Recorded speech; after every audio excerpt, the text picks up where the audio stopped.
Lülitus jällegi ökomeeste juurde. Kas igavaks ei ole läinud? Ma vaatan, et lihtsalt istute seal ja suurt tegevust ei olegi. Ei ole igav.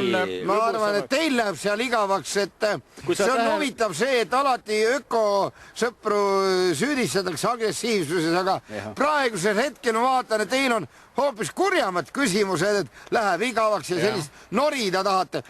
Endal rasvast, lõug on rasvane. Otse vastupidi, me läheme idule lähemale kogu. Mina lasin natukese küljekile sellepärast, et mina lasin lihtsalt puu taha.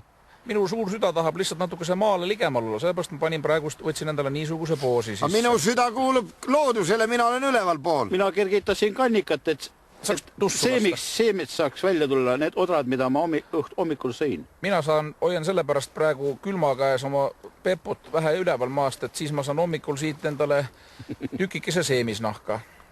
Kus kohas?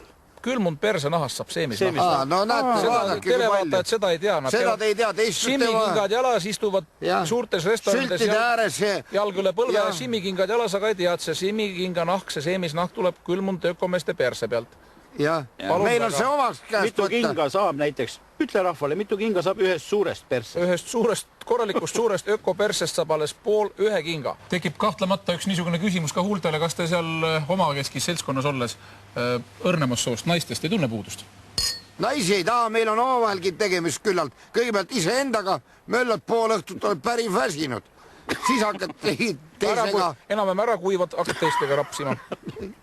Mis naistes? Alguses möllad üksi. Ega elus ei ole sool, ei ole vahet, selles mõttes öko mõttes ei ole sool vahet. Inimene on sama. Pauk on auk. Ja pauk on pauk. Nii öeldaks, see on võib-olla teil ropp, aga meil on see täiesti igapäevane kõneviis. Igapäevane. Kuidas te külvate herneid? Ikka auk ja seememulda. Ja seememuld. No nii teeme me ka. No räägi veel. Missugused on siis ökosõprade traditsioonid sellel aastal? Tunni aja pärast tuleb loto, ökoloto. Me loosime need nummerdame need terad ära ja siis viskame rohu sisse laiali. Kes esimesena leiab number 21 tera, see on kõige all magab. Ja teised magavad tema peale, et oleks soem. Ökoloto võit. Saate aru sellest? Ei saa, nad ei saa aru. Nad ei kuulagi. Nad vist ei kuule, jah. Joovad kodudes. Te küsite küsimusi, aga teid ei huvitagi tõeline ökoelu.